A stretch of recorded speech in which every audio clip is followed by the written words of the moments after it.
Bom dia. Bom dia a todos.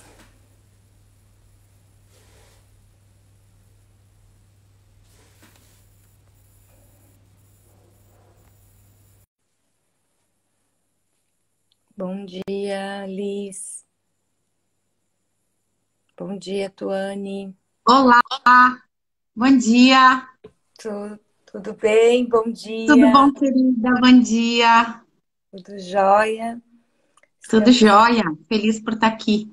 felizes também, né, por estar aqui, aceitar esse convite, trazer para o nosso Ramp aí um conteúdo tão importante que a gente vai conversar um pouquinho com a Letícia hoje. O pessoal está entrando. Então, nós, como Ramp, agradecemos muito a participação da Letícia, que vai abordar hoje um assunto com a temática Um sentido para a amputação sobre a ótica da psicogenealogia. Que desafio. Que desafio, né, Letícia? Gratidão. Isso. Então, nós estamos vendo aí o pessoal entrando, mas a gente já vai começando a conversar um pouquinho, né? Primeiro, eu gostaria muito, muito mesmo de apresentar a Letícia, né? Que eu acho que isso é importante, a gente apresentar os nossos convidados, né? Explicar um pouquinho a trajetória deles, né? O porquê que a Letícia hoje trabalha tanto com a psicogenealogia, né? E principalmente destacar o que ela veio, né, como madrinha e abraçar o Ramp e trazer um pouquinho do conhecimento dela para dentro do nosso projeto, né? Então, a Letícia Bassin, ela é advogada, é pós-graduada então, em parapsicologia, neurociências, ela é biodecodificadora dental, psicogenealogista e escritora do livro Da Vida e Tecendo a Vida. Então, a Letícia, como coordenadora do RAMP, projeto de reabilitação multidisciplinar de amputados, desde 2012, esse projeto ele é fundado, né? Nós temos aí, tivemos aí o ano passado a pandemia, então tivemos que adaptar esse cenário do RAMP, que tínhamos um atendimento todo presencial dentro da UDESC, então ele é um projeto de extensão dentro da UDESC. Sempre atendemos pessoas amputadas em diferentes fases do processo de reabilitação dela, desde o hospital, na parte ambulatorial, escola de marcha, tentando inovar aí a saúde da pessoa amputada em diferentes aspectos, principalmente na reabilitação delas, né? Nós temos um grupo multidisciplinar, mas muito mais focado na fisioterapia. Agora, com a pandemia, né, nós abrimos uma plataforma online, uma grande ferramenta, que é através do site. E esse site, então, nós estamos prestando teleatendimento, né? Esse teleatendimento, ele funciona de diversas formas, então, de forma síncrona, de forma assíncrona também, então, lá pela plataforma. E nós estamos compondo um terceiro tipo de teleatendimento, que é o atendimento híbrido, né? Então, quero agradecer a todos aí do Ramp que estão aqui, né, junto com a Letícia, para conversar um pouquinho com ela, né, sobre essa questão. Então, primeiro eu queria que a Letícia conseguisse explicar um pouquinho para a gente o que é a psicogenealogia, né? Quais são as bases do estudo da psicogenealogia, para que o público pudesse entender um pouco, né, essa contextualização e aí depois a gente entrar um pouquinho para a questão da amputação em si. Que legal. Soraya, é um prazer estar aqui com você, né? Uma pessoa que eu tanto admiro. Como pessoa, como profissional, as tuas colegas de trabalho, né? Na psicogenealogia, a gente diz que nós não temos alunos, né? E aí já começo a pedir para o pessoal pensar fora da caixa. Por que que a gente não tem aluno? Porque a etimologia da palavra aluno, né, é negação, lumino é luz. Então, o aluno, ele não tem luz. E todos nós temos luz. E viemos para emanar essa luz. É uma luz, né, superior, é uma luz divina, é uma luz de que mostra todos os dias que a gente veio para ser feliz e veio para viver com propósito. E a psicogenealogia, ela é uma ciência que estuda isso, né? Estuda a mente inconsciente, estuda o inconsciente familiar e aponta para o propósito do ser humano, para a gente entender por que as coisas acontecem conosco, mas mais do que tudo, para quê, né? Sempre tem um sentido. E por que que eu vim parar na psicogenealogia, né? Eu sou advogada de formação, já estou há 26 anos nessa jornada do direito, então, jurássica já nessa caminhada, já trilhei os caminhos da advocacia, já cheguei onde eu almejei chegar na advocacia, só que num determinado momento, e eu acredito que todos nós passamos por esses divisores na nossa vida, ou nessas encruzilhadas onde a gente se vê diante de dois caminhos, opa, para onde eu vou, né? E aí, claro, já vou fazer o link aí para a questão dos amputados, porque em algum momento a gente também escolhe, né? Se conformar com algumas situações ou entender para que a gente está vivendo isso. Ser feliz, né? Ou viver com a dor, com o sofrimento. A dor do momento, ela é inevitável, né? Mas o sofrimento é uma escolha. Então, dentro da minha caminhada do direito, eu tive a oportunidade de liderar várias pessoas. E sempre acreditei que liderança não era imposta, né? A liderança é algo que você precisa inspirar as pessoas. E como inspirar as pessoas? Você só consegue inspirar se você mostra dentro de cada um a grande potência que cada um é e tem. Então, dentro dessa minha caminhada do direito, e aí empiricamente eu fui trabalhando isso, né? A Letícia sem nenhum estudo da neurociência, a Letícia sem nenhum estudo da psicogenealogia, apenas seguindo o meu coração mesmo, eu fui liderando pessoas. Cheguei ao ponto de liderar 650 pessoas. E aí percebi, Soraya, que os grandes conflitos que a gente tem nas relações humanas, né, não eram os problemas do direito, não eram as brigas judiciais, não eram os problemas societários, né? Eram os conflitos relacionais. Porque toda a contenda judicial, toda a disputa judicial, ela está pautada numa falta de percepção, né? De uma dimensão maior, uma falta de entendimento das relações jurídicas. Então, em algum momento, houve um desequilíbrio nas relações. Na minha caminhada da advocacia, também eu percebi que dentro da minha equipe, o meu grande desafio era compreender os conflitos internos relacionais deles. E aí eu decidi, aos meus 40 anos, vou fazer 50 esse ano, que eu precisava estudar a mente humana. E me deparei diante dessa encruzilhada, que é a vida, e escolhi fazer algo que falava para o meu coração. Mas todas as escolhas, elas também implicam renúncia, né? Renúncias de uma posição social, de um status, de um prolabore alto, né? De um conforto, para a gente fazer o que a gente gosta. E claro, não é fácil. Toda escolha implica nessas renúncias, né? Mas eu acredito hoje fielmente que a gente é feliz quando a gente dá frutos. Porque a própria palavra felicidade fala de Félix, e Félix significa fecundo.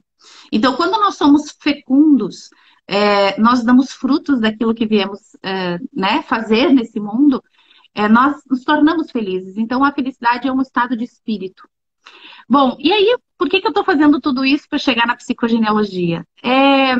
Dentro dessa minha caminhada do estudo do ser integral, é importante a gente entender que eu fui estudar a mente, né? Então, para a psicologia, neurociência, a biodecodificação dental, para quem não sabe, é entender esse código relacional que nós temos na boca, porque todo o nosso corpo é um microcosmo que equivale ao macrocosmo. Então, somos um universo dentro de nós, e dentro desse grande universo temos micro-universos, que corresponde a algo maior. Então, percebi, durante esses 10 anos de estudo do ser integral, que nós não podemos mais, quando olhamos para um conflito jurídico, para um conflito de sócios, para um conflito familiar, para uma enfermidade, para um conflito de relação, para um sintoma, para amputação, que a gente não pode olhar só para a parte do corpo, porque nós não somos um pedaço de carne apenas. Nós somos um ser integral, corpo, mente e alma. A psicogenealogia estuda a alma familiar, né? E quando eu falo em alma, não estou falando nada de religião né? Ou espiritualidade. Nós temos essas dimensões, né? Então é importante a gente entender, e hoje, em plena pandemia, eu tenho acompanhado os estudos científicos, e nos hospitais tem-se já cientistas comprovando de que quando o paciente acessa a sua dimensão espiritual, ou seja, dentro da sua jornada, dentro da sua capacidade, dentro da crença de cada família, quando nós acessamos todas essas dimensões do nosso eu, a chance de cura, a chance de melhora, ou o quadro de melhora, ele se intensifica. Então, a psicogenealogia, ela é uma corrente criada por Annie Ancela Schutzenberger, que foi uma advogada como eu, e que eu penso que em algum momento, como ela também viveu a guerra, assim como os meus antepassados viveram a guerra, a Segunda Guerra Mundial, ela foi estudar a mente humana. E ela acabou fazendo doutorado em psicologia, ela era russa, e com dupla cidadania na França, né, francesa, e ela atendia pacientes oncológicos, ela era da corrente freudiana. Porém, num determinado momento, Soraya, ela perde um filho. O filho falece e a filha dela disse o seguinte: mãe, você já observou que existe um padrão na nossa família? Que todo segundo filho morre? E aí a Anne olhou e disse: como assim? Aí ela disse: você é a primeira filha, o teu irmão morreu, o segundo. Papai é o primeiro filho, o irmão dele morreu, que era o segundo. Eu sou a primeira filha e eu sempre tive medo que o meu irmão morresse, que era o segundo. Então ela percebeu que existia esse padrão. Dentro de toda a caminhada dela na psicologia, ela foi buscar então estudar o inconsciente familiar. Porque psique significa alma. A gente tem aí alguns tabus de falar de alma, né? Mas psique significa alma. E aí a Annie Ancela começou a aprofundar nesse estudo da árvore familiar e tratou mais de 5.000 pacientes oncológicos, porque essa era a área dela, à luz da interpretação da árvore genealógica. Então, a psicogenealogia, e eu represento uma corrente que é a psicogenealogia evolutiva, que ela agrega conhecimentos à psicogenealogia clássica da Annie Ancela, que é basicamente a nova medicina germânica, cujo criador é Dr. Hammer, é um médico oncologista que também perdeu um filho. E que a partir da perda do filho, ele percebe que o corpo é sábio. Por que que ele percebe que o corpo é sábio? Porque ele perdeu esse filho num acidente, né? Foi um tiro destinado a uma outra pessoa que acabou pegando nesse filho dele. Que ele morreu, ele como médico deve ter se sentido super impotente porque não conseguiu salvar a vida do filho, mas existia um sentido para aquela perda. Assim como existiu um sentido para a perda do filho da Anne. Né? A Anne descobre a psicogenealogia em função desse sentido. E Hammer, então, percebe que tanto ele quanto a esposa desenvolveram um câncer no aparato reprodutor. Então, ele percebe o seguinte: poxa, o que é um câncer? Que não uma superprodução de células. Opa, então peraí. A partir do momento em que a minha psique, meu emocional, né, percebe que eu tenho a perda de um filho, o meu corpo vai superproduzir células para recolocar este filho.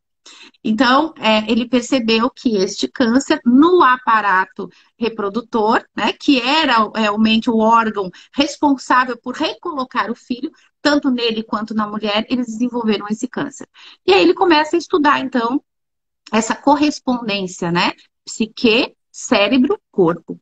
Então, a psicogenealogia ela é uma ciência que se pauta nas memórias epigenéticas. Essa é a nossa base científica, porque nós transcrevemos no nosso DNA memórias.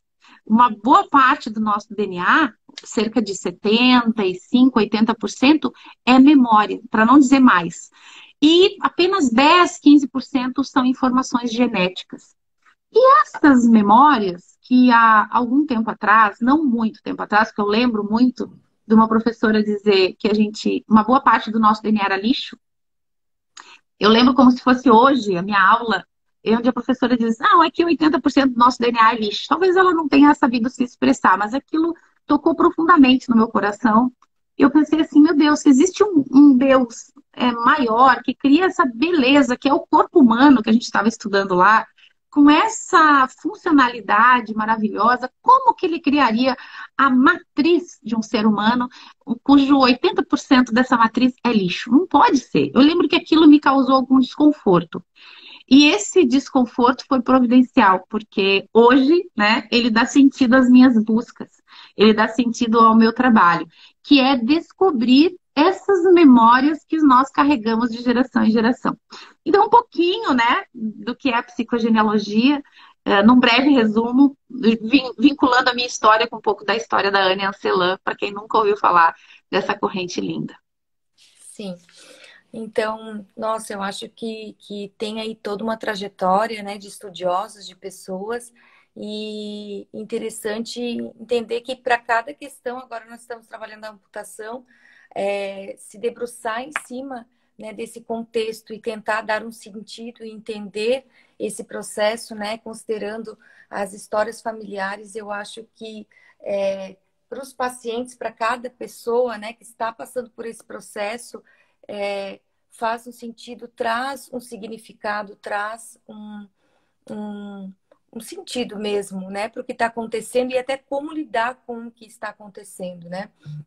E assim, Letícia, as amputações, elas são um problema de saúde no Brasil e no mundo, né? Então, com relação às estatísticas, no Brasil, por ano, pelo menos 40 mil amputados 40 mil pessoas sofrem uma amputação, né? No estado de Santa Catarina, nós temos aí, em média, 3 mil amputações por ano, né? Então, nós temos aí uma grande parcela da população, né, sofrendo, né, nessa saúde, né, pública, digamos assim, que é o que o RAMP se debruça mais, né? E nós sabemos que nesse contexto da amputação existem diversas causas, né? Então, uma das maiores causas da amputação no mundo é o diabetes mellitus, né? Até tem projeções mundiais pela Sociedade Mundial, né, que estuda as doenças metabólicas, que estuda o diabetes, que a cada 20 segundos uma pessoa sofre amputação de parte dos seus membros, né? Então, nesse sentido, nós lidando com o dia a dia da pessoa amputada, nós entendemos muitas vezes que a causa da amputação também pode ser a abertura de um caminho de como ela vai dar sentido para aquela amputação, de como ela vai entender aquela amputação no seu processo, né? Então, um paciente de causa oncológica, por exemplo, né, que vem lidando com aquele câncer, né? Pode ser um câncer ósseo, pode ser um câncer muscular, com aquela dor, né? E entendendo que a equipe clínica chega à conclusão que para restabelecer a vida, para dar continuidade à vida dele, o melhor seria ele realizar uma cirurgia de amputação para preservação da sua vida, tem um sentido diferente, né? Então ele vem por um processo, eu vou dar sentido à minha vida, eu vou preservar a minha vida com a amputação, né? Então, diferentemente, por exemplo, de um jovem, né, que sai para fazer uma entrega naquela noite, né, uma entrega alimentícia, enfim, de moto e sofre, né, repentinamente um acidente de trânsito e acaba sofrendo essa amputação, né? Então, algo que não estava previsto, quem prevê esse tipo de questão, né, um acidente grave que leva ele a perder, por exemplo, um membro inferior, que altera completamente a sua funcionalidade, a sua independência no dia a dia, com um processo que ele não faz nem ideia do que vai passar, né, e o que vai acontecer.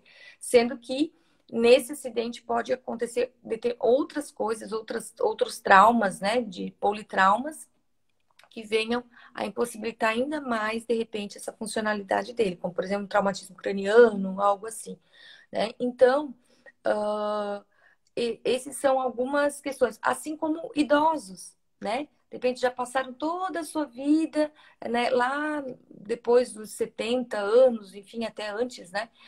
Sofrem uma amputação por um diabetes mellitus, por exemplo, né? Então, às vezes, nem sempre essa amputação ela ocorre de forma abrupta, às vezes gradual, então começa por um dedo, né? Aí os artelhos vão vão ficando com essa circulação e essa sensibilidade cada vez mais reduzida, e assim por diante. Então, temos aí o idoso que já, né, teve aí uma trajetória de vida, que acabou ficando com essa patologia crônica e que parte do seu corpo tem que ser, então, amputado para que ele consiga ter essa dinâmica vital, né, dos seus órgãos, preservação dos seus órgãos, principalmente rins, enfim, para que ele consiga, então, ter a sua funcionalidade. Então, eu coloquei 3 casos aqui simples, né, da questão oncológica, como etiologia, como causa da amputação, que geralmente essas questões oncológicas são com pacientes muito jovens, né, os osteosarcomas, os miosarcomas, enfim,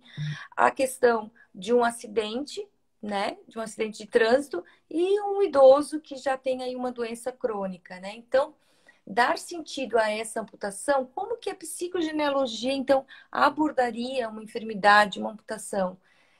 Esses tipos diferentes de causas da amputação, como é que seria essa abordagem? Como que seria o seu olhar, né?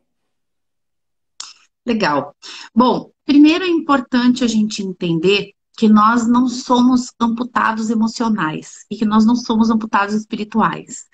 Então, quando eu falo que é importante que a gente tenha a compreensão de que nós somos um ser integral, corpo, mente e alma, e que a gente precisa, né, deixar, eu brinco na formação, deixar de levar o corpo para o médico ou para o fisioterapeuta, que é o nosso público aqui, a mente para o terapeuta, ou para o psicólogo, ou para o psiquiatra, e a alma para a igreja, né, para o padre, para o pastor.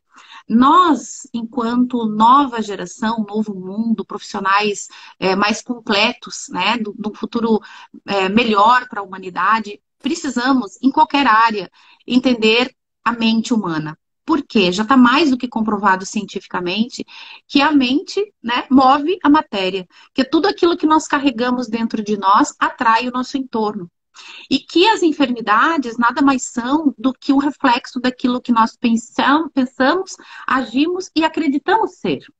Então, quando você me fala em diabetes, né, um alto índice de diabetes, e nós estamos vivendo um grande problema de ansiedade mundial em função da própria pandemia, nós vamos olhar com o aporte da nova medicina germânica para diabetes, que tem várias decodificações, mas uma delas é a carência, né? Por quê?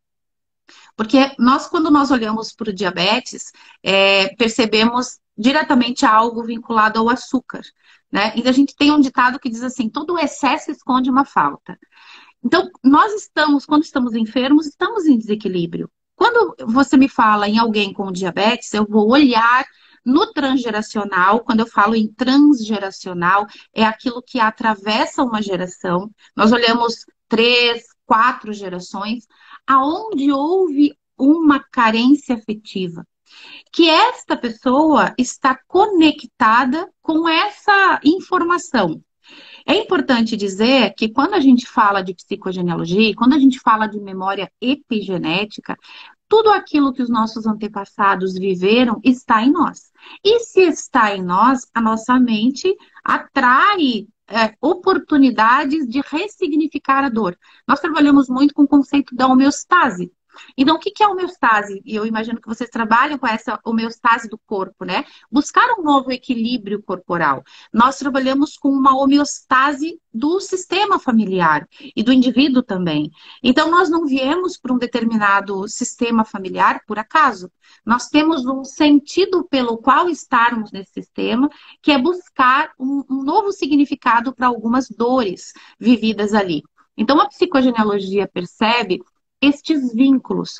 Esses vínculos muitas vezes se dão com os nossos antepassados quando a gente percebe que a gente carrega o mesmo nome que um antepassado, que um avô, que uma avó, que a gente nasce no mesmo dia de morte de um antepassado, de um antepassado que viveu pouco, por exemplo, uma criança do nosso sistema familiar que morreu com 5 anos e eu nasci no mesmo dia de morte desta pessoa.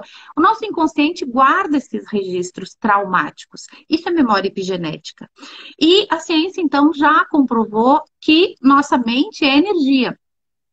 Então, a fórmula da energia é igual a massa vezes velocidade da luz ao quadrado. Quando a gente começa a estudar a neurociência, a gente vê que em alguns exames de ressonância, por exemplo, só para ilustrar aqui a prova de que a mente move a matéria, algumas pessoas foram fazer um processo, né, um procedimento científico de mapeamento cerebral para comprovar realmente que o pensamento move a matéria. Então, a partir do momento que eu estou participando desse teste, né, dessa comprovação científica, as pessoas receberam um contraste para entrar numa máquina de ressonância. Inclusive, eu tenho um irmão que tem um tumor cerebral. É importante que eu diga aqui também que a dor, a enfermidade, muitos anos da minha vida, eu perguntei por que eu estava passando por aquilo, não eu enquanto enferma, mas meu irmão estava enfermo, ainda tem um tumor de hipófise. No mesmo momento em que a gente estava vivendo um tumor de hipófise, meu pai quebrou financeiramente, a gente passou fome, e muitos anos da minha vida eu perguntei por que eu e por que comigo, né? Porque cada um de nós estava vivendo essa dificuldade sob um enfoque. Eu imagino que as pessoas que passam por isso também se questionem, mas por que eu? Por que comigo, né? Bom, então voltando, as pessoas entraram numa máquina de ressonância e os cientistas pediram para eles pensarem em algo que eles gostariam de fazer. Em um determinado grupo de estudo estavam tenistas.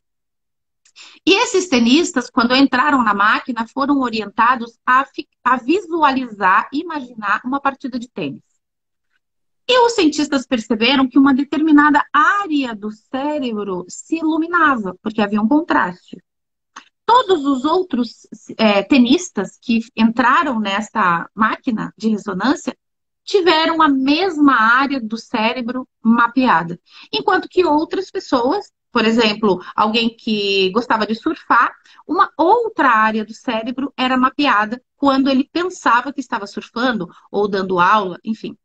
E os cientistas perceberam que havia uma equivalência, ou seja, existem áreas cerebrais muito semelhantes, mapeadas, quando a pessoa pensa a mesma coisa. Então, se pensando o contraste se manifestou num determinado lado do cérebro e o contraste é matéria, nós comprovamos, então, que o pensamento move a matéria. Quando você está me dizendo a questão do diabetes, por exemplo, e eu vou olhar aquilo que está por trás do diabetes. Então, a psicogenealogia ela é uma ferramenta complementar de análise. É uma ferramenta que vai aportar para as pessoas que estão tratando qualquer enfermidade, quer seja ela física ou emocional, aonde que está o registro no meu sistema familiar, por exemplo, neste caso do diabetes, de um possível abandono, né? Eu perguntaria para a pessoa que tem diabetes, quem foi abandonado, qual é o pai que foi embora, qual é a mãe que morreu no parto, porque a nossa carência, ela é afetiva. Ela diretamente está conectada com pai e mãe. Em algum momento do sistema, no transgeracional, houve aí uma carência afetiva, tá? Aí você me fala também do acidente. A pessoa que estava lá fazendo uma entrega e sofreu um acidente. Um rapaz estava tudo bem e, de repente, acidentou-se. A psicogenealogia olha para essas questões à luz do que nós chamamos de síndrome de aniversário. O que a Nancy Lan chamou como síndrome de aniversário? Esse rapaz se acidentou, vamos contextualizar, que é um exemplo, né? Ele tinha 24 anos, ele nasceu no dia 20 de maio, e ele se acidentou em novembro do ano que ele estava com 24 anos. Ok. No sistema familiar, nós vamos buscar para tentar encontrar o evento programante, se a gente já tem a informação de que a mente move a matéria, todo o nosso entorno é atraído por aquilo que nós pensamos. E a Nancy Lan percebeu que, inclusive, os acidentes se repetiam no sistema familiar. Então, ela diz o seguinte, o inconsciente tem boa memória, ele guarda dados e datas e acontecimentos. E o Jung diz o seguinte, até que te tornes consciente, o inconsciente vai dirigir a tua vida e tu vai chamar de destino. Então, eu posso querer acreditar que foi uma fatalidade e que foi um acidente. Mas eu posso olhar para esse acidente como uma repetição de algo doloroso do meu sistema familiar, ou do sistema familiar desse rapaz. Talvez alguém com 24 anos viveu algo doloroso, tal qual, ou viveu um acidente, ou faleceu numa imigração, né? Numa trajetória entre Europa e Brasil, nós somos ainda netos dos imigrantes que fugiram da Segunda Guerra, ou bisnetos, nesse caso do rapaz de 24 anos. Então eu precisaria olhar a idade dele, 24 anos, o que em algum momento no sistema familiar, uma pessoa com 24 anos viveu algo trágico, o que em algum momento no sistema familiar, no mês de novembro, que foi o dia do acidente, né, o mês do acidente, alguém viveu algo trágico, e por que eu me conecto, talvez, pelas minhas datas de nascimento, porque o nosso inconsciente guarda essa memória biológica, né? Com alguém no meu sistema familiar que nasceu em maio, né? Ou que foi concebido em datas recíprocas. Por quê? Porque eu estou conectada informacionalmente, ou seja, mentalmente, psiquicamente, com esta informação do meu sistema familiar e acabo atraindo esse entorno, né? Quem gosta um pouquinho de física quântica sabe que o olhar do observador altera o objeto observado. E que nós também atraímos aquilo que pensamos e que entendemos que somos. Não é só o que somos, mas o que aconteceu conosco. E quando eu falo aconteceu conosco, não é aconteceu só comigo, aconteceu com alguém do meu sistema. E a gente vai perceber que não existe coincidência. E que aquele acidente aconteceu para mim de uma forma talvez dolorosa para quem vive isso, mas muito menos intensa que alguém que talvez tenha perdido a vida. Eu perdi uma perna nesse acidente, como oportunidade de ressignificar algo mais doloroso no meu sistema familiar. Esse é um dos olhares também, e nós vamos olhar também os ciclos celulares biológicos memorizados. Porque tudo aquilo que nós vivemos, quando a gente está falando em memória epigenética, pense o seguinte, se eu vivi algo aos meus 6 anos, onde meu pai foi para fora de casa, né? Quando eu tenho um pai e uma mãe, e o meu pai vai para fora de casa, ele abandona o lar, de alguma forma, trazendo a nomenclatura aqui, o escopo da nossa live, eu fico amputada paternalmente. Eu tenho uma amputação. Meu pai né, foi para fora de casa. Meu pai nos abandonou. Então é como se a gente vivesse uma vida capenga, porque a gente precisa de pai e mãe. E não estou dizendo aqui que quando a gente tem um pai que vai embora ou uma mãe que morre prematuramente, nós somos predestinados a viver acidentes. Mas que nós precisamos compreender estas dores mal elaboradas no nosso sistema familiar e que acabam atraindo mecanismos simbólicos para a gente olhar para essas situações. Então, eu falei dos 6. Por que eu falei dos 6?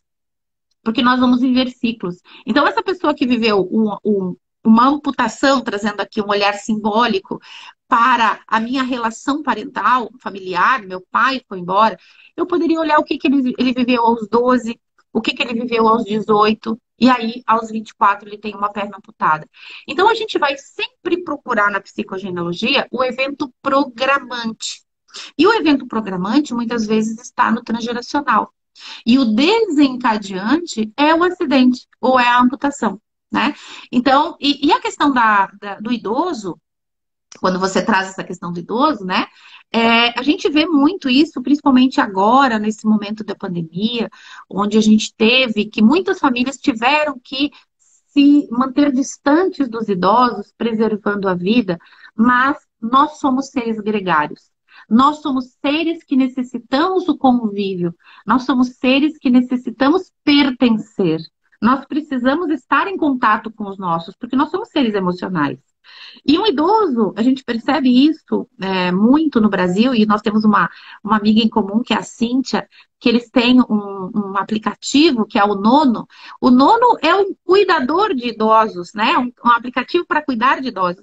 Mas a gente percebe hoje que nessa nossa vida louca, desenfreada de um monte de coisas, às vezes a gente tem um idoso morando dentro de casa e ele se sente um estorvo, e ele se sente de lado, ele não se sente olhado e visto. E muitas vezes o reflexo desse sentir é uma amputação, né? É uma desvalorização, e acaba acontecendo ou um acidente ou um reflexo no corpo, porque o corpo é a parte mais densa de nós mesmos. Então, tudo aquilo que nós percebemos, pensamos e sentimos se manifesta no corpo. A mente, por exemplo, ela não é fruto do cérebro. A mente se manifesta no cérebro. Então, o nosso corpo também é o local da manifestação daquilo que nós carregamos na nossa psique. Então, um pouquinho desse olhar da psicogenealogia, do olhar dos ciclos celulares biológicos memorizados, ou a síndrome de aniversário, ou entender o sentido da dor. Eu quero contar aqui brevemente um caso de quando eu comecei a advogar, eu atendi um rapaz que sofreu uma queimadura no corpo inteiro.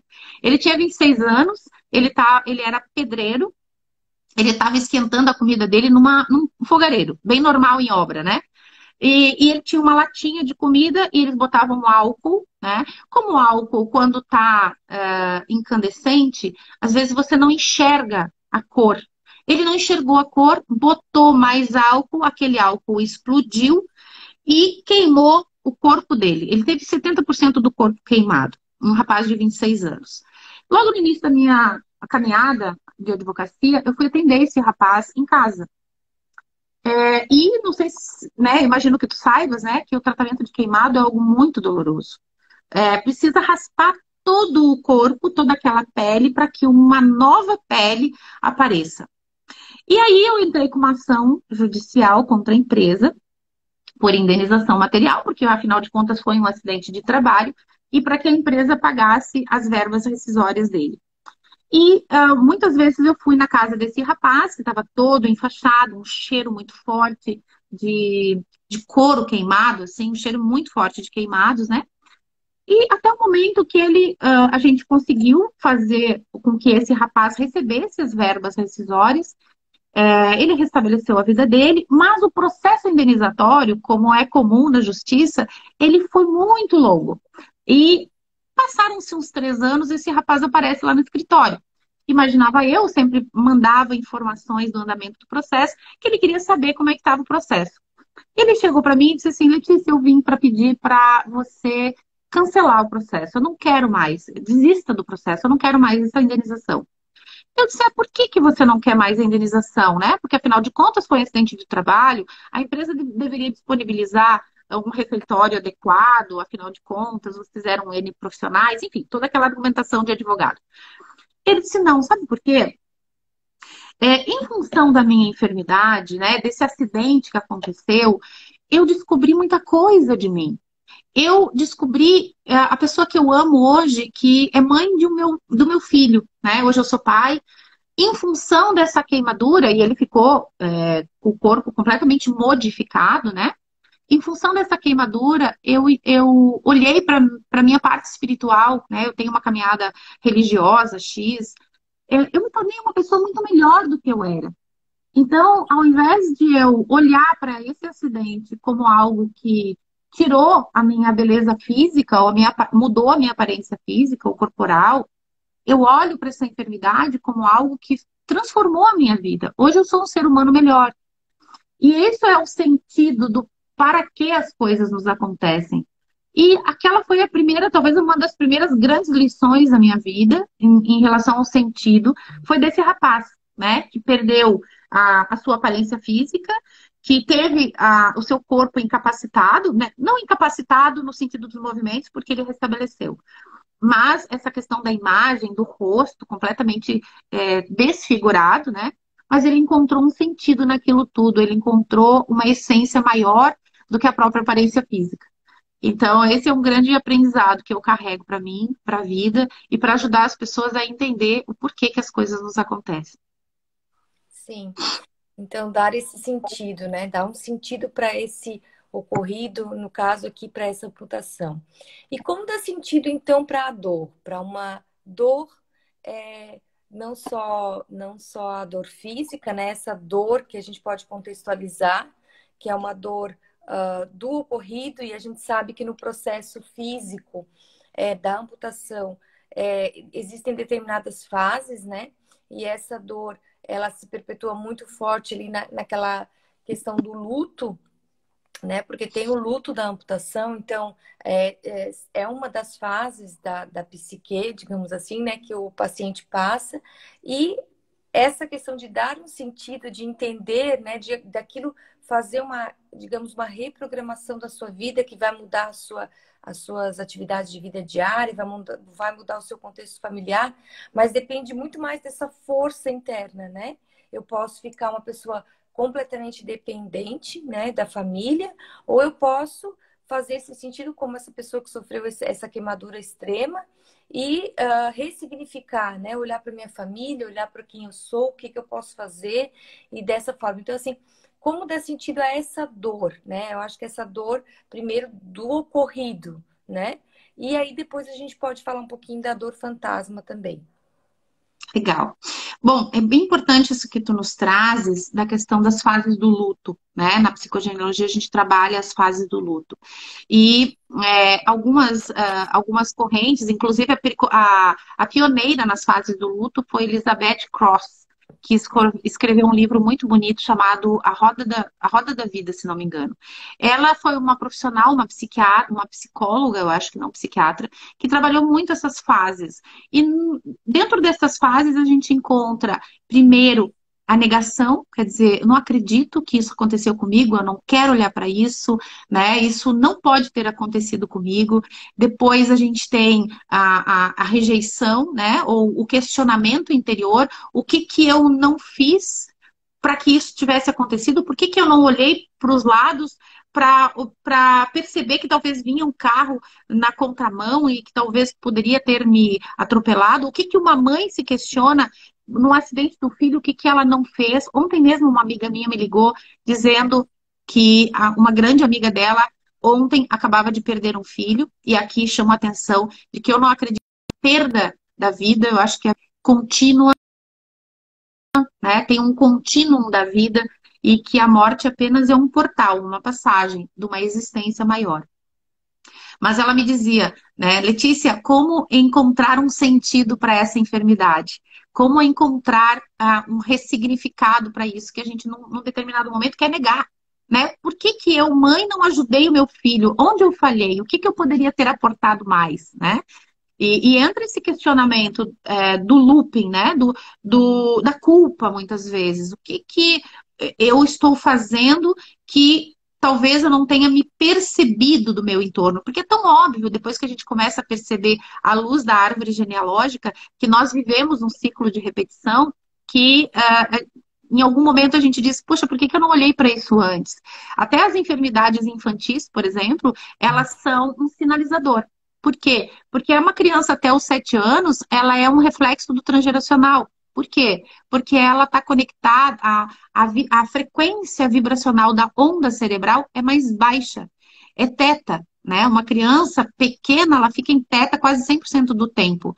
E quando a gente está em teta, tanto que hoje tem o Theta Healing, né? O que é o Theta Healing? É colocar você num estágio diferente de consciência e que você acessa o teu inconsciente familiar, o inconsciente coletivo e o teu inconsciente espiritual, porque nós somos uma dimensão espiritual, né? Então, ela vibra em teta e ela manifesta algo do transgeracional.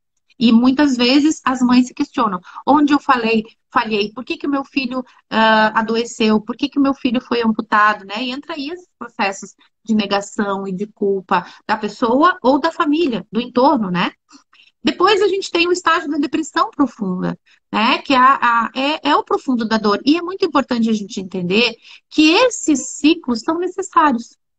E que muitas vezes é nesse fundo do poço que a gente encontra um sentido.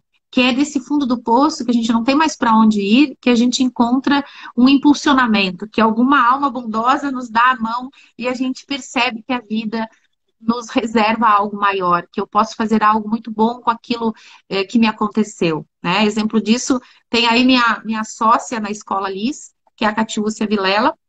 Ela perde um filho e eu acredito que a maior amputação de uma mãe é ter um filho que parte, né, para uma outra dimensão. E ela foi fazer a jornada da psicogenealogia, ela tem outros 3 filhos, né, são 4 ao todo. E aí ela cria um instituto. No meio da psicogenealogia, eu pergunto para ela por que que esse instituto não tem o nome desse menino que está numa outra dimensão, que é Kalel, né? E nesse momento, então, ela diz, nossa, por que não? Claro, eu vou dar um sentido para essa dor. E ela nomina, inclusive, esse instituto que ajuda muitas pessoas de forma filantrópica a partir do Instituto Kalel. Então, essa perda, vamos dizer assim, que é o que usualmente se fala, essa perda conduz essa mãe a dar para o próximo cuidados, né, de saúde integral. Ela tem o Instituto Calel, inclusive quem estiver aqui nos assistindo pode seguir, eles têm práticas integrativas gratuitas. Eles atendem de forma gratuita e à distância. Então, eu dou um sentido para a perda do meu filho, que eu talvez acredito que é a maior perda que um ser humano pode experimentar, é a extensão de uma mulher, que é o filho, né? Que é o fruto sagrado de uma mulher, de um casal, claro, mas em algum momento nós somos um. Então, é dando um sentido para aquela perda, é um sentido para aquela dor, é algo que transcende a nós mesmos. O Viktor Frankl, que é o pai da corrente logosófica, dizia o seguinte: um homem transcende a si mesmo quando ele é para o outro. Né? Então, essa transcendência de deixar de olhar para o nosso umbigo, porque a pergunta do porquê eu, ele é uma pergunta egoísta, né? E eu entendo que às vezes é necessário esse processo, entender por que comigo, por que eu estou passando por isso. Ainda é egoísta, mas eu preciso entender por que comigo, porque tem um sentido de por ser comigo. E eu transformo esse porquê eu no para que eu, onde eu transcendo o meu próprio umbigo e digo, ok, eu estou passando por isso, isso é inevitável, aconteceu, eu sou uma amputada, para que eu? Né? E quando eu consigo perceber este para quê, que geralmente sai desse fundo do poço, e eu já estou aqui transcendendo e buscando um sentido para essa dor, né? Que é o fechamento do ciclo, é entender, ok, talvez eu tenha perdido apenas uma perna, mas eu tendo perdido uma perna, passando pelo que eu passei, eu vou conseguir transformar a vida daqueles que também perderam uma perna e que não estão conseguindo ver o mundo do jeito que eu vejo. Eu vou ser muito potente nisso, né? Então, deixar de ser vítima, e eu entendo a dor, sou solidária da dor, entendo que nenhuma dor é maior ou menor, todos nós temos as nossas dores, todos nós temos a nossa jornada, né? E entender o para quê. É a transcendência. O que eu vou fazer com essa dor? E aí, quando a gente entende que existe um propósito maior que faz com que a gente passe por determinadas situações como uma escola para a alma, né? Imagine assim, quando a gente fala de propósito, na psicogenealogia a gente fala muito do propósito. Muitas pessoas querem entender qual é o seu propósito e esquecem de olhar que o seu propósito da alma, ele está mapeado pela jornada familiar, por tudo aquilo que nós estamos vivendo na nossa história familiar. A família é o aprendizado, né, dessa alma. É a preparação de algo pelo qual nós viemos para ser para o mundo, para o outro, para o próximo, né? Um dos mandamentos diz assim: ama teu próximo como a ti mesmo. Isso é transcendência, isso é doar-se, isso é encontrar um sentido para a dor e fazer algo muito maior do que uma perda de parte do meu corpo, né? Ou de estar separado de um filho porque ele partiu para uma outra dimensão. É encontrar algo que move minha vida, né? Um sentido, um brilho nos olhos. E eu acredito que a psicogenealogia ela é muito potente nisso, ela é muito capaz. Então, nós trabalhamos nesse entendimento do para que eu vivo o que vivo, né? Encontrar um sentido para a dor. Sim. Letícia, me diz uma coisa. Existem exercícios que são passados para as pessoas fazerem algumas questões no dia a dia com relação a essa aceitação, essa ressignificação? Como é que a psicogenealogia ela trabalha isso? Para que a pessoa possa, no seu dia a dia, agregar algum tipo de prática? Como isso é feito? Que legal. Bom, na psicogenealogia nós trabalhamos com a montagem do genossociograma. O que é o genossociograma? É a árvore genealógica, né? Mas para que a gente vai montar a árvore genealógica? A gente vai montar a árvore genealógica para perceber esses vínculos, para entender que não existem coincidências. Né? Como vou reiterar a frase do Jung, eu falo sempre, como se fosse um mantra, porque essa frase ela precisa ser entendida todos os dias, até que te tornes consciente, até que te tornes consciente. O inconsciente vai dirigir a tua vida e tu vai chamar de destino. Então que a gente acorde todos os dias sabendo que cada dia é um presente. E cada dia é um milagre. Nós somos um milagre. Nós viemos para algo muito maior do que nós mesmos. Então, um grande exercício, né, para a gente fazer aqui, sem entrar muito profundamente na psicogenealogia, é compreender os nossos elos familiares, nossos vínculos familiares, entender as histórias de dor do meu sistema familiar, para que eu compreenda, então, que o que eu estou vivendo não está sem propósito. Né? Eu não sou vítima desse acontecimento. Eu tenho algo muito maior que mostra para mim, a partir de uma vivência dolorosa, muitas vezes, para onde que eu devo seguir, para onde que eu devo olhar. Então, montar a nossa árvore genealógica, eu tenho um questionário que eu posso disponibilizar para você, que não deixa de ser um questionário de atendimento. Esse questionário se transformou num livro, né? Que é o livro da vida. Que quem quiser, né? Aqui ele está mapeado aqui porque a gente fez umas alterações no livro. Então, o livro da vida nada mais é do que um questionário, esse questionário que eu fazia para atendimentos, para preencher dados do nosso histórico familiar. Mas eu te diria que ele é uma jornada de autoconhecimento. Quando a gente começa a perceber e preencher esse questionário, a gente percebe que não existem coincidências na nossa vida. E a psicogenealogia é uma ferramenta de autoconhecimento. E quando eu acredito, e quando eu sei exatamente quem sou, eu não me influencio pelo que os outros acreditam que eu seja. E eu acho muito importante a gente dizer isso aqui, porque todos nós somos joias, né? Todos nós somos um tesouro. Ninguém é mais ou menos, todos somos importantes. Todos viemos para revelar algo que é único em cada um de nós, né? Tem uma história, uma breve história que diz assim, que tinha um rapaz que ele acreditava que ele não era bom, que ele não era suficiente, porque todo mundo achava que ele era incompetente. Os próprios pais, às vezes a gente tem muito isso, né, dentro de casa. Ah, você é incapaz, você é um incompetente, você não é bem-sucedido, você é um erro, você foi um acidente. E ele, de repente, foi buscar ajuda. Ajuda nas mais variadas áreas da psicologia, da terapia, dos retiros espirituais. E ele nunca encontrou alguém que mostrasse para ele o real valor. E num determinado momento, ele vai até um lugar, um amigo diz, olha, eu conheço um professor, um sábio, um mestre. Vá até lá e ele vai te ajudar. Ele chega nesse lugar e esse mestre diz o seguinte, eu não posso atender você. Ele disse, mas como não pode me atender? Eu viajei quilômetros para estar aqui. Ele disse, não, eu não posso atender você porque eu tenho um problema para resolver. E eu só posso atender você quando eu resolver o meu problema.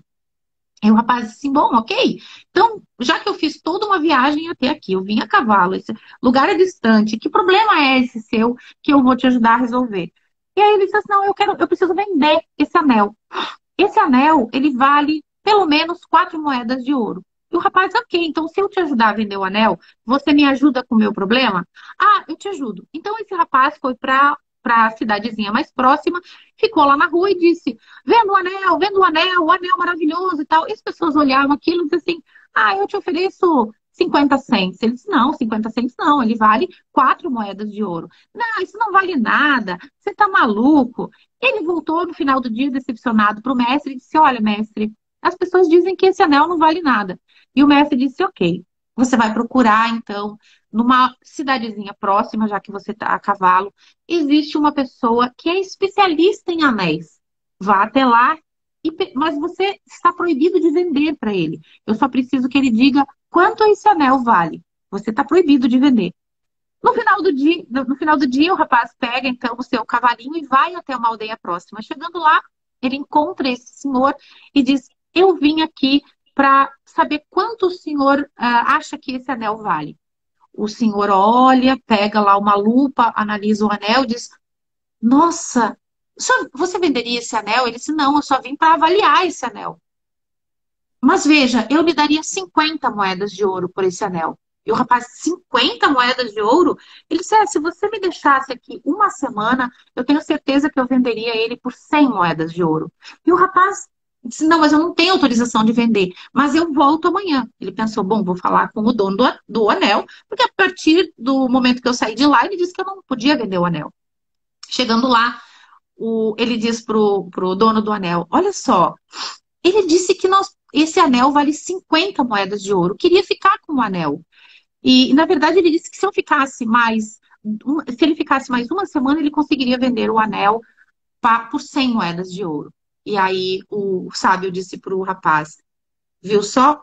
A gente só precisa perguntar para quem entende. Então, a moral da história é que muitas vezes a gente não entende de ser humano. E nós acreditamos que nós somos um erro, nós acreditamos que nós somos só um pedaço de carne, nós acreditamos que nós somos a enfermidade. Às vezes a gente se apresenta e diz, ah, lá, bom dia, ok, eu sou advogada. Você não é advogada, eu estou advogada. Eu não sou Letícia, eu estou Letícia. Eu não sou uma enfermidade, eu estou passando por essa enfermidade que com certeza vai me trazer luz e entendimento para eu revelar o meu brilho. Essa pepita de ouro que cada um de nós é. E a gente esquece que é pepita de ouro e acha que é um pedaço de carvão, né? Porque a gente se entende a partir daquilo que os outros dizem que somos. Então, a psicogenealogia tem esse poder, né, de transformar o entendimento dessa percepção daquilo que nós acreditamos que somos. Então, você me falou em exercícios, né? Exercício é o básico aqui, é acordar e perceber que a vida é um milagre e perceber o que a vida te dá de presente no dia de hoje. Como eu posso ser útil? Como eu, quando vou atender, eu rezo a oração de São Francisco, né? Mesmo para quem aqui, eu acho que as orações, né? Eu nunca gostei muito de oração repetida, mas eu acho que a oração ela é um poema. E a oração de São Francisco ela é um poema, porque ele diz assim: fazei-me instrumento, né? Então, se todos os dias a gente acordar, olhar no espelho e dizer, nós não somos um erro, nós somos uma pepita de ouro. E, Senhor, fazei-me instrumento. Perguntar, para que eu vivo o que eu vivo? Né? Olhar no espelho e dizer, para que eu vivo o que eu vivo? Esse simples questionamento vai começar a te sugestionar a entender o para quê, entender o propósito disso tudo, mudar a percepção daquilo que nós acreditamos que somos. E a partir do momento que eu mudo essa percepção daquilo que eu sou, eu atraio um entorno diferente, né? Acho que é por aí. Sim, muito lindas essas reflexões. Tu sabes também, Letícia, que a gente trabalha muito com os pacientes e dependendo do caso, dependendo da etiologia, a ciência tem estudado bastante a questão da dor fantasma, né? Nós fizemos um estudo, nós temos como uma apoiadora grande do nosso projeto a doutora Juliana Barcelos, que ela é especialista em dor, né? PhD em dor. E nós vemos, então, a manifestação da dor fantasma, né? Que seria aquela dor o paciente sofreu uma amputação transfemoral alta, né? Então, ele tem uma dor, por exemplo, no pé, né? Ou dor no joelho que ele não tem mais. E essa dor pode ser crônica, geralmente é crônica, né? Persistente e com graus que pode baixar muito a qualidade de vida dessa pessoa durante esse processo. Pode perdurar, inclusive, por toda a sua vida, tendo alguns gatilhos, né? Nós já fizemos alguns estudos grandes, né? E as nossas abordagens, elas costumam ser biopsicossocial, que é a abordagem que a Juliana trabalha. Mas, assim, como a psicogenealogia, ela pode olhar essa dor fantasma? Como que ela poderia auxiliar, assim, na tua concepção? Bom, primeiro que mandar um beijo para ela, né, Juliana Barcelos? Só para dizer que o meu nome é Letícia Barcelos, né? Kuchokovolek. Antes de ser Bacim, eu sou Barcelos, que é a minha árvore materna, e Kuchokovolek é minha árvore paterna. E os Barcelos são da região de Barcelos, em Portugal. Então, um beijo para ela. Entender que a psicogenealogia ela é um complemento para essa análise da dor e entender que quando a gente tem um membro amputado, entender que a gente tem várias capas de corpos, né? A gente tem o corpo energético, a gente tem o corpo sutil, e essas outras dimensões, elas não são amputadas. Nós temos uma parte do membro biológico amputado, mas para o nosso cérebro, ou para a nossa mente, vamos dizer assim, que não é a parte biológica, né? A mente, ela se manifesta no cérebro, nós somos um ser inteiro. Nós somos um ser por inteiro. Então, claro, há um reflexo dessa percepção de inteireza que somos e a falta daquele membro, daquele correspondente de carne. Eu vou trazer esse mesmo olhar do amputado para a própria psicogenealogia. A gente fala muito de um conceito que a gente chama de GISAM. O que que é o GISAM? É algo que ficou sem ser resolvido. Então, vamos pensar aqui na própria amputação como algo que aconteceu lá no passado, uma vida que foi ceifada prematuramente. Não deixa de ser uma amputação, né? Uma morte prematura. Essa incompletude, né? Esse vazio que a gente chama de, a Anne Ancelan chamou de duelo, Bert Hellinger chama de emaranhamento, Jodorowsky chama de nó, são conflitos da psique que estão lá no transgeracional e que buscam um correspondente físico. Nós chamamos isso de fantasma transgeracional. A gente está falando da dor fantasma, eu vou fazer um paralelo de análise à dor fantasma do transgeracional. E ela busca um correspondente físico. E muitas vezes a dor está ali, né? E ela precisa dessa reciprocidade física de um personagem, de um membro do sistema, para identificar esta dor, né? Então, a gente precisa entender que antes de nós sermos carne, nós somos alma, né? E essa alma é inteira. E essa inteireza busca sua reciprocidade, sua contraparte, né? Nós somos corpo, mente e espírito. Então, quando nós tratamos a dor, né, fantasma, nós precisamos entender e mostrar para a pessoa que existe uma contraparte que percebe uma inteireza. E que nós não somos apenas um pedaço de membro. Fazendo com que a pessoa perceba, né, essa inteireza que é. Inclusive, vou citar um caso, eu não tenho ele agora para mostrar, mas se alguém quiser, o Lauro chama de googlear, né, que acessar o Google já virou um verbo.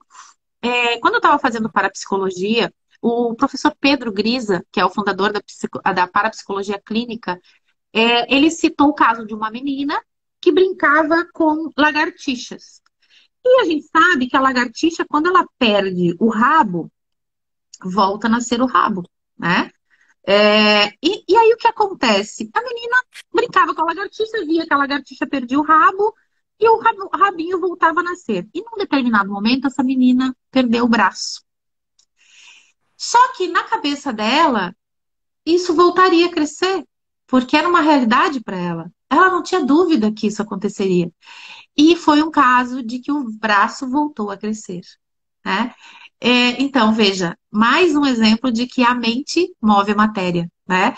E para ela, aquilo era uma verdade tão absoluta que ela, então, desenvolve esse bracinho volta a crescer, né? Não igual, mas ele volta a crescer. E ela acaba co-criando esse universo, né? Esse universo biológico. Não estou dizendo que aqui a gente vai induzir a fazer isso, mas é algo que aconteceu. É algo que está ali para ser checado e averiguado. E que nós acreditamos que somos muito menos do que efetivamente somos, né? A gente, por exemplo, existem os raios ultravioletas, nós não enxergamos, mas eles existem. Existem os infrassons, nós não ouvimos, mas eles existem. Os morcegos ouvem, os cachorros ouvem. E nós acreditamos que somos uma versão muito pouco reduzida de nós mesmos. A gente precisa entender que nós temos a capacidade de restabelecer a nossa saúde através do nosso processo psíquico. Tem um seriado bem legal, chama Rio. Não é um seriado, é um documentário. Chama Rio. E tem um médico, um deles, que fala nesse documentário, que é o Dr. Joe Dispenza. Ele relata, ele é um médico cirurgião de coluna, e ele teve um problema na coluna. E ele, através da mente, porque ele disse assim, eu não vou operar, né? Imagine, ele como médico pensou assim, eu não vou operar, eu não vou me submeter a uma cirurgia. Mas ele passou por um processo de mentalizar o restabelecimento das vértebras dele. E ele restabelece 6 vértebras. Ele dá esse depoimento nesse documentário, que é muito lindo, né? E a gente tem outros inúmeros médicos hoje relatando, né, essa capacidade que a mente tem de atuar sobre a matéria. Então, para a gente tratar a dor fantasma, a gente precisa entender que é uma parte de um corpo físico que foi amputada. Mas nós temos esse correspondente no mental e no espiritual, que pode trabalhar esse membro, né? Que deve trabalhar esse membro, que deve restabelecer. Talvez simbolicamente colocar ali uma prótese, né? Às vezes eu não tenho condição de colocar uma prótese, mas eu posso mentalizar esta prótese, eu posso colocar na minha mente, inclusive, que eu vou conseguir esta prótese. Que ela já está ali, que ela já é uma realidade. A gente entra aí já com a mente, né? Porque para o inconsciente não existe o não e não existe o impossível. E se eu quero uma prótese, se alguém que está nos ouvindo aqui e não consegue comprar uma prótese, mentalize, durma todos os dias, já visualizando aquela prótese em você, visualize aquela prótese bem adaptada, né? Para que você também mude a tua percepção de você mesmo. Tem um livro que estava aqui comigo, aqui, que eu quero indicar para as pessoas, que a Anne Ancelan Schutzenberger usava muito esse livro, porque ela trabalhava o psicodrama, e esse livro foi escrito pelo Carl Simonton, tá? Carl Simonton. O método Simonton, ele é um método de visualização e imaginação, e eu acredito que ajuda muito para tratar a dor fantasma. Esse é o livro, é um dos livros que ele tem, Com a Vida de Novo, onde ele ensinava os pacientes oncológicos a visualizar. Então, ele traz, inclusive, relatos, desenhos, né, das visualizações dos pacientes. Nós temos como visualizar um corpo são, nós temos como restabelecer a energia vital dos nossos órgãos, né? Então, uma dica aqui para tratar a dor fantasma é começar a perceber a potência criadora, né? E capacitante que nós temos dentro de nós. A gente não tem a real dimensão da magnitude, da força que nós somos, né? Eu acho que a psicogenealogia tem esse propósito, né? De restabelecer o entendimento de que nós somos muito maiores do que nós realmente percebemos que somos. Nossa, muito show, Letícia, muito interessante esse contexto todo. Letícia, queria que tu comentasse um pouquinho pra gente do projeto Eu Vou Cuidar de Você. Então, nós estamos nesse projeto lindo que o Ramp, né, veio para a minha vida através de uma amiga em comum, que é a Cintia Alban, um grande beijo para ela. E nós entendemos que é importante a gente divulgar esse trabalho lindo que o Ramp faz. Então, quem está assistindo essa live, compartilha, fale desse projeto, como a Soraya falou, né? É um projeto lindo, que a gente pode ajudar as pessoas em todas as áreas. E eu acredito que hoje principalmente no direito, isso também está acontecendo, a gente está interdisciplinarizando, né, as atuações. O direito, por exemplo, tem já hoje as práticas colaborativas. O que são as práticas colaborativas? Junto com os advogados, nós temos aí terapeutas, consteladores, psicogenealogistas, contadores, psicólogos, que trabalham em conjunto quando um casal separa, por exemplo. Por quê? Porque a gente sabe que a família é uma unidade metafísica, né? A família não se dissolve com a separação. E eu acredito que a interdisciplinaridade, a transdisciplinaridade, a psicogenealogia, ela atua assim, agregando conhecimentos, né? Que a gente pode agregar muito mais conhecimento do que se a gente estivesse atuando sozinho. Então, viemos para ajudar o Ramp na divulgação desse projeto lindo que já é feito aqui e que talvez compartilhar, eu acredito mais nisso, né? Compartilhar um pouco da jornada de cada um, do saber de cada um, para proporcionar para o outro uma vida melhor, uma vida de inteireza, uma vida de equilíbrio. E aí nasce também a ideia de fazermos um livro, né? Que a gente já deu um título, que é Eu Vou Cuidar de Você por Inteiro. Então, esse livro, que a Soraya é a autora principal, é a mãe desse projeto, né? Nós somos apenas uma pequena parte. E nós vamos agregar conhecimentos da física quântica através do Jefferson Zominhan, que é meu sócio e que é um empresário, que é parapsicólogo, que é psicogenealogista, que é Theta Healing, né? Então, que legal a gente ter hoje um CEO de uma empresa cuidando da empresa enquanto pessoas, né? Porque nós somos uma empresa, mas nós não vendemos produtos. A empresa só acontece quando ela tem pessoas, pessoas que compram, pessoas que produzem. Então, ele é um empresário que tem esse olhar, né? Para as famílias, para o ser que está ali. A Catiúcia também é uma das autoras, ela é advogada como eu, o mestrado dela, o doutorado dela foi na área de saúde integral. Ela tem o Instituto Calel, ela é atuante das práticas colaborativas, então ela tem várias formações. Ela também vai aportar esse conhecimento no livro, né? E nós temos a Bruna, que é minha nora, né? A Bruna, que também é fisioterapeuta e que coincidentemente não existe coincidência, o trabalho dela de conclusão de curso foi sobre amputados. Ela acabou tendo que trazer muita literatura em inglês, porque tinha pouca literatura para ela construir o trabalho dela, ela formou na Mackenzie, e recentemente ela teve um pedido da Mackenzie para publicar o TCC dela. Então, ela também vai ser uma das autoras do livro, né? E junto com a Soraya, que vai trazer toda essa experiência do RAMP, de atendimento, casos de pessoas que foram amputadas, né? Contextos como a gente trouxe aqui na live, para quê? Para que a gente possa produzir um conteúdo, né? Um livro que sirva, né?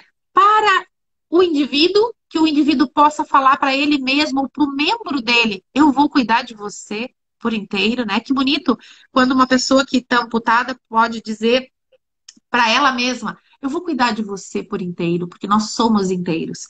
Quando a gente pode dizer para um terapeuta, eu vou cuidar de você amputado por inteiro, porque você tem uma parte do teu corpo que não está mais em você, mas você tem outras partes que estão inteiras, né? E que são correspondentes. Então, vou cuidar de você por inteiro. Que legal quando a gente leva esse livro para uma família e diz, olha para a pessoa, eu vou cuidar de você por inteiro. Que a gente não seja julgado como um amputado, como uma pessoa doente, né? Porque nós não somos a enfermidade, nós não somos um infortúnio, nós não somos um acidente, nós somos inteiros. Então, esse livro vem trazer esse olhar amoroso e integrativo, que vai também trazer cartilhas, né? Orientações, exercícios, quer sejam exercícios físicos, que eu tenho certeza que a Soraya e a equipe do Ramp vai aportar, né, de forma maravilhosa para que todos possam ter acesso. E também vamos trazer exercícios emocionais, mentais, espirituais, né? Dessa inteireza que somos, para que a gente possa, então, de uma forma fácil, né? Levar esse conhecimento e também, quem sabe, angariar fundos para um projeto maior. Né? Eu sei que as crianças, por exemplo, precisam de próteses, às vezes não tem uma prótese, porque como ela está em crescimento, essa prótese ela precisa ser refeita constantemente, isso é um grande problema. Então, quem sabe aí com esse projeto, por um bem maior, por um projeto maior, um objetivo maior que é ajudar o próximo, a gente consiga também angariar fundos, que eu tenho certeza que pessoas e propósitos, né? Então, se tiver alguém aqui nos assistindo e que queira, talvez até custear o projeto, por que não? Quem sabe a gente lança até aquelas vaquinhas online para impressão dos livros, né? A gente está aí nesse propósito que é muito maior no sentido de ajudar o próximo, a partir do conhecimento e da caminhada de cada um. Então, nasce aí, eu vou cuidar de você por inteiro. Sim. Letícia e todos os que estão aqui presentes, né? Eu quero agradecer muito os caminhos que estão se abrindo, porque eles estão se abrindo de uma forma espontânea, né? Então, é algo que está sendo construído e cada vez que a gente dá um passo a mais, a gente consegue vislumbrar caminhos cada vez mais abertos, cada vez mais receptivos com pessoas, né? Como a Catiúcia, o Jefferson, toda a equipe do Ramp, a Cíntia, né, a Serafina e todos os que vêm agregar de forma voluntária. Dizer aqui que no nosso site ali do Ramp, né, www.ramp.desk.com.br, nós temos lá uma área de voluntários, né? Então, é um formulário que fica aberto, direto, né? E a ideia é que a gente consiga cada vez mais voluntários para estar nos auxiliando. Nós temos aí as mestrandas, né, junto com os alunos da graduação, e nós estamos vendo que vários alunos e profissionais de diferentes áreas têm se despertado, né, para que possa, então, contribuir de alguma forma com o Ramp, quer seja com a sua parte profissional, quer seja com as suas ideias, com os seus círculos de rede, né, e assim por diante. Então, convido a todos para conhecer, né, para cada vez se oportunizar, vivenciar porque dentro do ramp nós temos histórias, nós temos momentos, nós temos superação, nós temos desafios, mas nós temos muita união, muita força, né? Então, acho que esse espírito de união, de força, é o que faz com que tudo isso comece a gerar esse ciclo, essa energia cada vez mais próspera, né? Então, Letícia, gostaria muito de agradecer, né, por essa nossa conversa, por essa nossa live, por todos os aqui presentes. E aí a gente está programando, quem sabe, mais alguns temas, né, com mais alguns convidados que a Letícia tem aí para trazer, para a gente estar levantando, então, essa temática aqui junto com o Ramp. Que legal. Vamos realmente trazer aí o Jefferson, a Catiúcia, a Bruna, para a gente falar sobre todos esses projetos. E em breve também a gente deve anunciar um projeto que não deixa de ter a ver com esse Eu Cuido de Você por inteiro, né? Que a gente está pensando numa caminhada e numa corrida na beira-mar de Florianópolis. Então, quem quiser participar como voluntário, já se inscreva lá, porque eu tenho certeza que assim que a gente lançar esse projeto, né, que visa dar visibilidade a esse trabalho lindo que o Ramp promove, e também trazer conscientização para as pessoas e também trazer oportunidade, porque tem muita gente que quer ajudar e não sabe como, e tem muita forma de ajudar, né? Então a gente em breve vai trazer aí notícias de algo que a gente vai começar a promover para divulgar o Ramp, para divulgar o projeto e para também dar sentido para todo esse trabalho, esse sentido lindo que é restabelecer movimentos, restabelecer a vida, restabelecer a harmonia, restabelecer a felicidade e, como você bem disse, conectar pessoas, né? Eu tenho certeza que tem muita gente que tem todos os membros do corpo e às vezes não tem a percepção, né, dessa maravilha que é o corpo, ou dessa oportunidade que é acordar e respirar, e que é estar com, né, com todos os membros do corpo em ordem, vamos dizer assim. Eu tenho aqui muito perto a ASIC, a Associação dos Cegos de Santa Catarina, e muitas vezes eu fiz ações voluntárias lá. A gente acha que vai ajudar, e na verdade a gente é ajudado, né? A gente aprende muito com as pessoas. Eu gosto muito do termo do professor Sérgio Felipe de Oliveira, que ele diz que não existem pessoas deficientes, existem pessoas diversamente capacitadas. Então fica aqui esse refletir, né? De repente, a pessoa que está amputado, coloca ali no seu espelho do banheiro: eu sou uma pessoa diversamente capacitada, né? Então, essa capacidade precisa ser restabelecida, né? Eu acho que é por aí. Gratidão, Soraya, meninos e meninas que estão aí nesse projeto. Um beijo para o pessoal da Serafina, para o Lucas, para a Cíntia, para todos aqueles que estão imbuídos em promover esse ajuda, né? Para todos, para que a gente possa, então, estar em comum união, nos ajudando reciprocamente, né? Porque eu acredito que nós viemos para dar e não para receber. Eu acho que é por aí. A gente veio para dar conhecimento, dar energia, restabelecer propósito e automaticamente a gente também faz um mundo melhor. Um beijo para todo mundo, uma ótima Beijo semana. grande. Tchau, Obrigada. tchau. Tchau.